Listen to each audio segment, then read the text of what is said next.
July 22.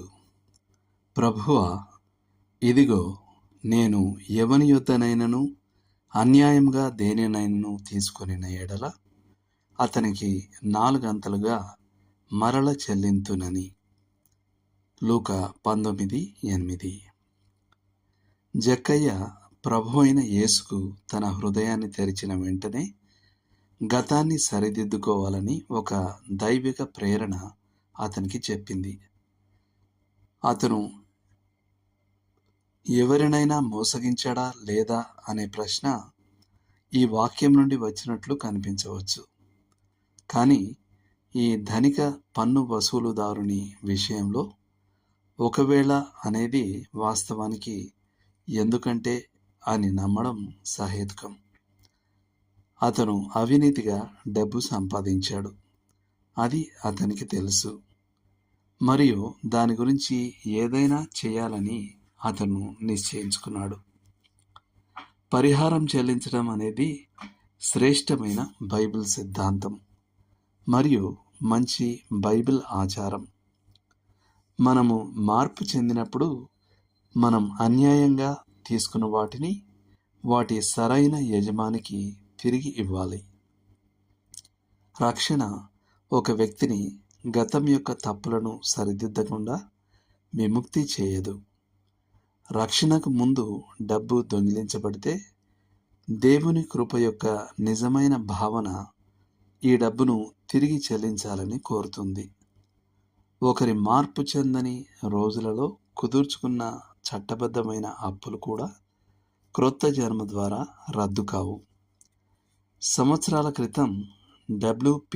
Nicholson ప్రసంగం విని బెల్ఫాస్ట్లో వందలాది మంది రక్షించబడినప్పుడు స్థానిక కర్మాగారాలు క్రొత్తగా మారిన వారు తిరిగి ఇచ్చిన దొంగిలించబడిన పనిముట్లను ఉంచడానికి పెద్ద షెడ్లను నిర్మించాల్సి వచ్చింది.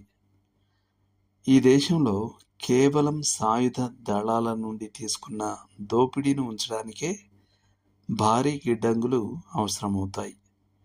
కర్మాగారాలు, కార్యాలయాలు మరియు దుకాణాల నుండి అక్రమంగా ప్రవహించే పనిముట్లు, సామగ్రి మరియు సరుకుల నిరంతర లీకేజీ గురించి చెప్పనవసరం లేదు. ఆదర్శంగా, ఒక విశ్వాసి పరిహారం చెల్లించినప్పుడు అది ప్రభువైన యేసు నామంలో చేయబడాలి. ఉదాహరణకు, సంవత్సరాల క్రితం నేను మీ వద్ద పనిచేసినప్పుడు నేను ఈ పనిముట్లను దొంగిలించాను, కానీ నేను ఇటీవల రక్షించబడ్డాను మరియు ప్రభువైన యేసుక్రీస్తు ద్వారా నా జీవితం రూపాంతరం చెందింది. ఈ పనిముట్లను తిరిగిచ్చి మీ క్షమాపణ కోరమని ఆయన నా హృదయంలో ఉంచాడు. ఈ విధంగా ఎక్కడైతే అది చెందవలెనో ఆ రక్షకునికే మహిమ చెందుతుంది. ఒక క్రైస్తవ సాక్ష్యంగా దొంగిలించబడిన డబ్బుపై వడ్డీ చెల్లించవలసిన పరిస్థితులు కూడా ఉన్నాయి. పాత నిబంధనలోని అపరాధ పరిహారార్థ బలి దీనిని ముందుగా సూచించింది. దానికి నష్ట పరిహారంతో పాటు 5వ వంతు చెల్లింపు అవసరం. ఒప్పుకోవలసిన విషయం ఏమిటంటే, కాలం గడవడం వల్ల లేదా మారిన పరిస్థితుల వలన పరిహారం చెల్లించడం ఇకపై సాధ్యం కాని పరిస్థితులు ఉన్నాయి. ప్రభువుకు దీని గురించి తెలుసు. ఆ పాపం ఒప్పుకోబడితే ఆయన ఆ హృదయపూర్వక కోరికను అంగీకరిస్తాడు. దేవుడు మిమ్మల్ని దీవించునుగాక.